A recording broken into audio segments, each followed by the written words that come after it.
Ernst Rohm was the head of the Sturmabteilung, a 4 million strong Nazi paramilitary force which was vital in consolidating Hitler's rise to power. But Rohm's own desire for a revolution, his push to replace the military with his brownshirts, and his homosexuality painted a target on his back, ultimately leading to his elimination. In today's video, we will cover the life, the rise to power, and the death of Ernst Rohm. He was born on the 28th of November 1887 in the Bavarian city of Ingolstadt. His father worked as a railway official and his mother was a housewife. The young Rohm enjoyed a typical childhood, though it was guided by his father's stern and domineering approach to parenting. Despite having no family tradition or history in the military, Rohm, from a young age, had desires to become a soldier. In 1906, after graduating school, he right away enlisted with the Bavarian army as an officer cadet. Within just 2 years, he reached the rank of lieutenant. During the First World War, Rohm would fight in some of the major battles and sustained multiple injuries, leaving his face distinctively scarred. In September of 1914, Rohm was shot in the face during the Battle of Lorraine. And during the Battle of Verdun in 1916, Rohm sustained a serious chest wound and spent the remainder of the war as a staff officer. During the war, Rohm earned the Iron Cross First Class and reached the rank of captain. Like many other German soldiers, Rohm felt a sense of betrayal when Germany surrendered. He believed that socialists and weak men had betrayed the soldiers. After the war, Germany had been transformed from a monarchy and a militaristic society to a democracy. The turmoil of war and the threat of revolution was all too real. German communists looking to the revolution in Russia believed the time was right to launch their own attempt to take power.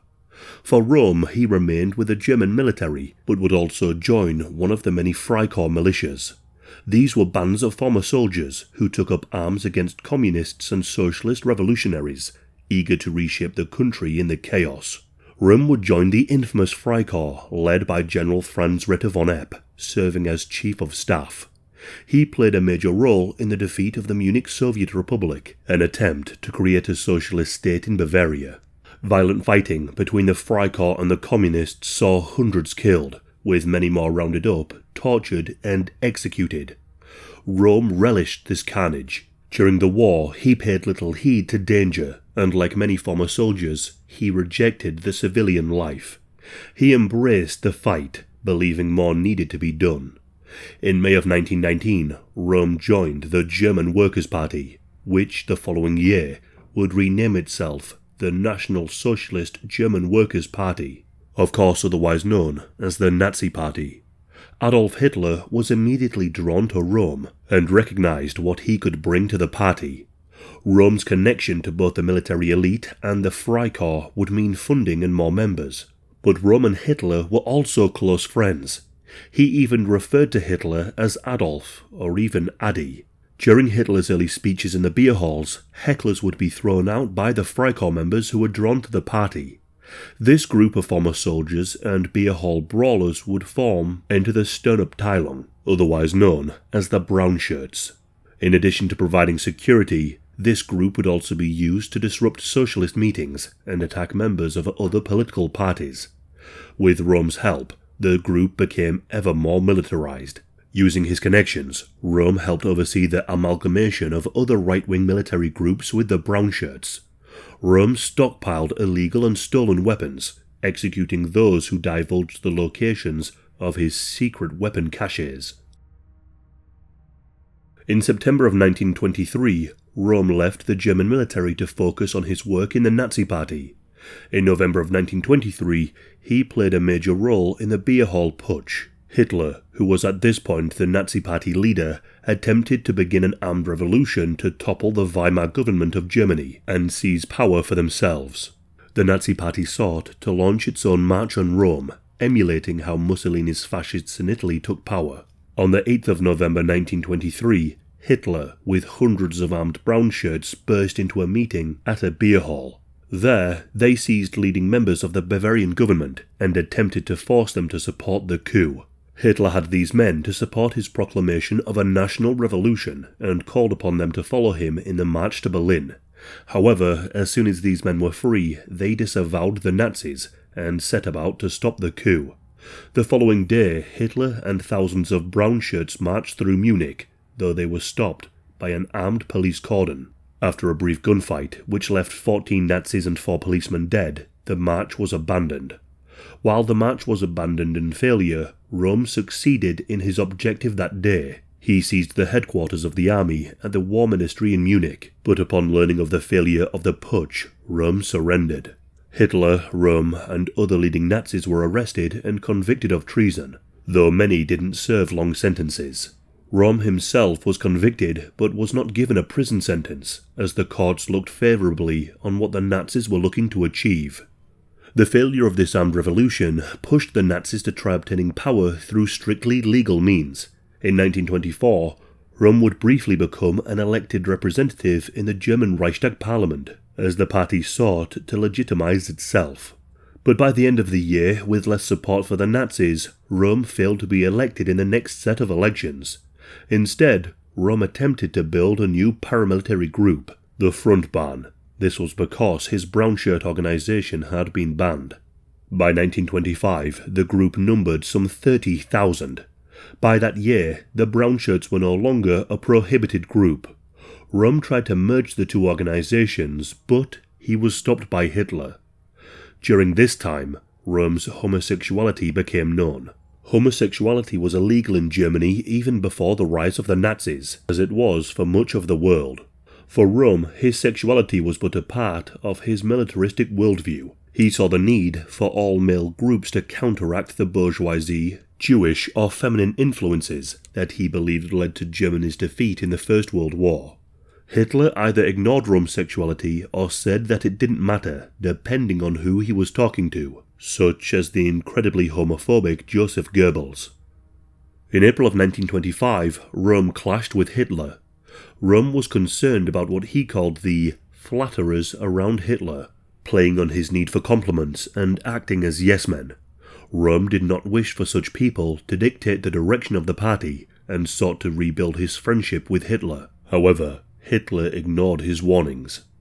In February of 1926, Röhm attended the Bamberg Party Conference, where Hitler sought to once and for all confirm the Nazi Party program. There had long been a clash of ideology between two factions as to the direction of the party. Röhm, Gregor Strasser, and Joseph Goebbels pushed for a more socialist revolutionary trend, whereas others pushed for more racialized and populist ideas. At the conference, Hitler confirmed that he opposed the socialism of Röhm and many in the brownshirts. Whilst Goebbels and Strasser accepted this and were rewarded with promotions, Röhm refused, and he was expelled from the party. For the next few years he struggled in civilian life. He was living off friends and living in borderline destitute.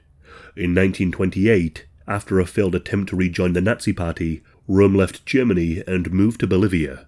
There he worked as a military advisor for the Bolivian military. During this time, Röhm sent letters to friends in Germany, lamenting the lack of any homosexual understanding or scene. These letters were then leaked to the press, outing Röhm's sexuality and again embarrassing the Nazi Party. With Röhm expelled, there was a new leader of the brownshirts, and Hitler hoped that this new leader would bring the paramilitary wing of the party under control of the political wing. But the new leader was just as eager as Röhm to have the brownshirts as equal in directing the party, not merely as tools to suppress political opponents.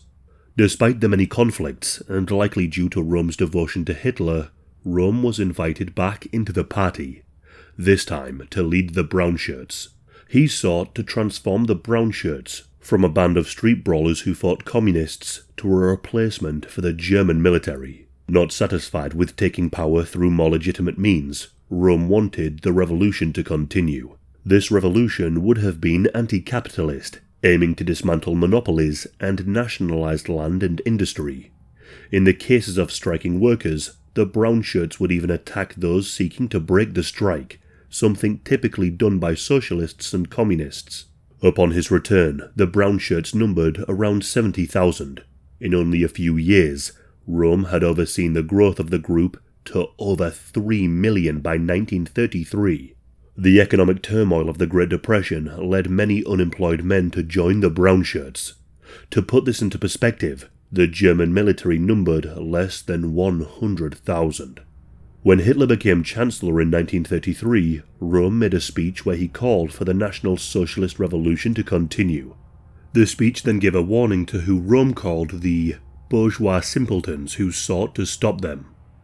As the Nazis had achieved power, there was less of the need for the street-brawling brownshirts' political oppression, and more of a need for the Nazis to maintain the favour of Germany's ruling and military elite. Whilst many elites appreciated the removal or murder of communists, there were concerns about Röhm and the brownshirts' revolutionary ideals. Many industrialists who had bankrolled the Nazis on their rise to power also feared Röhm's call for the nationalisation of key industries. Röhm also planned to replace the military with a people's army, with the brownshirts absorbing the military to form this new force. These concerns were only elevated when Röhm was appointed to the National Defence Council. He even sent a letter to leading generals, stating that the military was merely a training school for the brownshirts, and going forward, they would be the ones to lead the country to war. Brownshirt violence too continued and escalated as the group grew ever larger.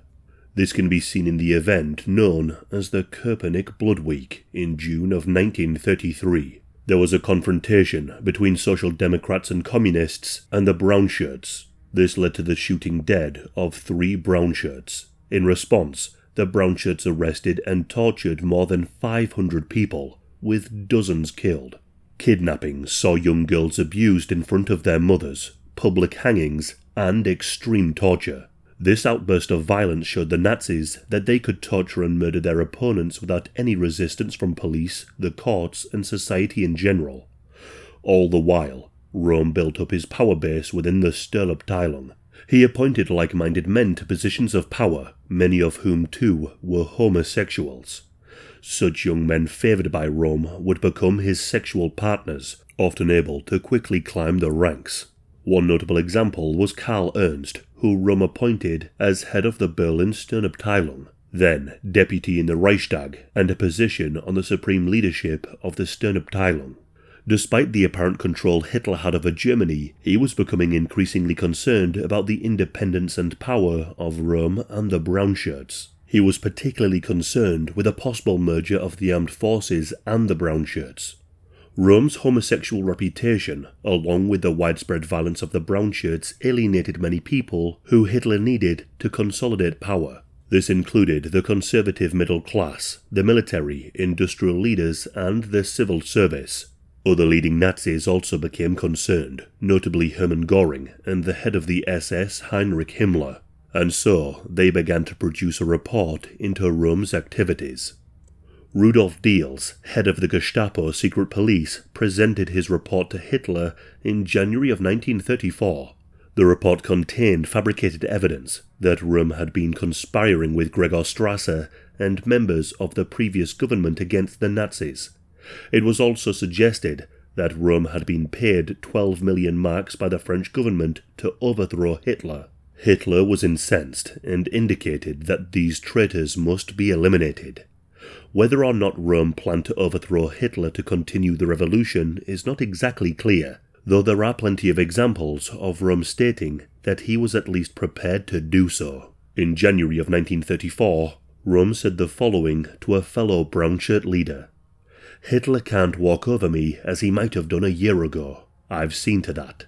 Don't forget that I have 3 million men, with every key position in the hands of my own people. Hitler knows that I have friends in the military. If Hitler is reasonable, I shall settle the matter quietly. If not, I must be prepared to use force, not for my own sake, but for the sake of our revolution." And yet, Hitler retained some level of friendship with Röhm.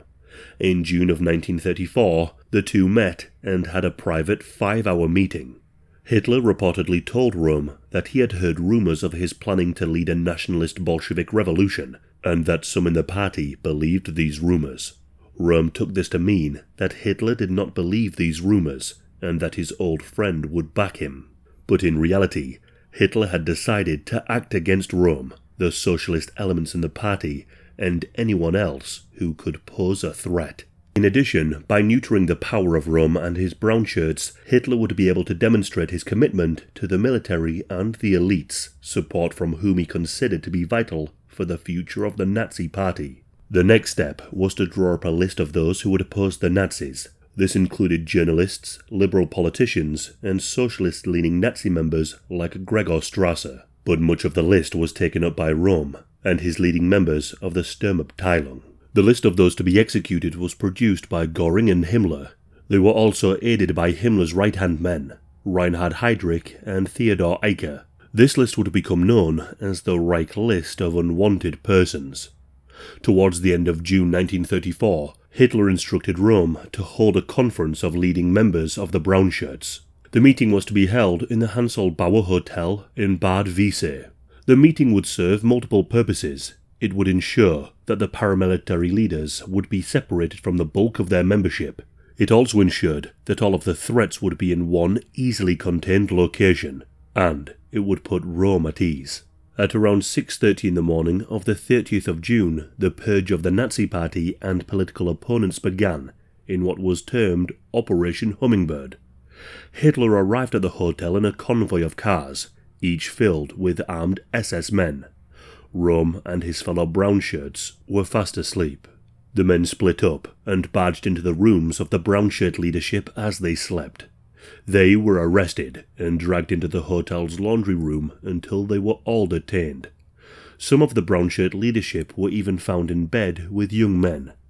Röhm's deputy, Edmund Heinz, was reportedly found in bed with his 18-year-old driver.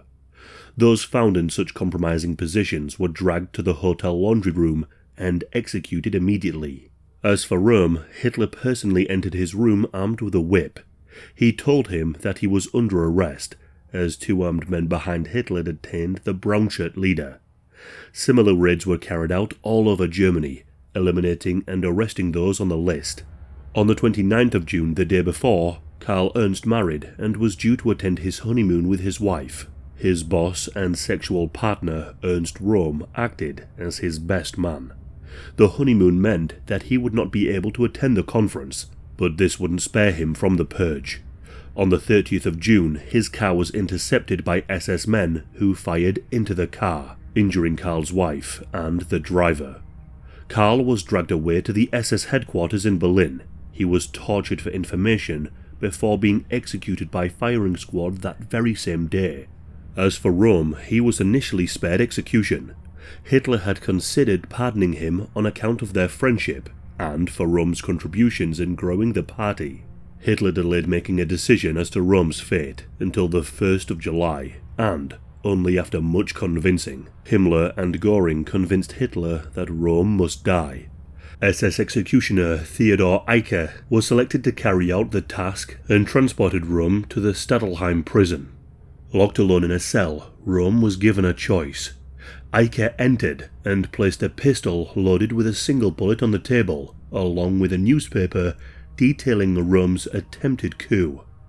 Röhm was given 10 minutes in which to use the weapon. But when Eicke returned, Röhm was stood in the middle of the room, chest puffed out, and simply said, "If Adolf wants to kill me, let him do the dirty work." After saying this, Röhm was shot multiple times. Eicke and his adjutant emptied their pistols into his chest. His body was initially buried in an unmarked grave, but not long after, Röhm's body was exhumed and cremated. The execution of Röhm and the murder of the leading brownshirts would be rewarded by the German military not too long after. Following the death of President Hindenburg on the 2nd of August 1934, the German army swore allegiance to Hitler. They were satisfied with the elimination of Röhm, and their support was key in allowing Hitler to assume the powers of the president. This final grab for power cemented his position as Führer. As for the Sturmabteilung, it was stripped of any independence and now had to swear direct allegiance to Hitler. Its membership plummeted, and any mention of Röhm was purged. Its role would remain a thuggish organization, notably targeting Jewish-owned businesses and playing a major role in the Night of Broken Glass, a Nazi-directed pogrom. As the brownshirts diminished, their SS rivals garnered ever more power. Röhm's plan for a violent revolution died with him. Despite being one of the earliest members of the Nazi Party and playing a crucial role in the growing party, he was eliminated. His vision of the Nazi Party was at odds with what Hitler and others sought to create. Röhm played a vital role in the formation of the Nazi Party, but he outlived his usefulness and was a threat that could simply not be tolerated.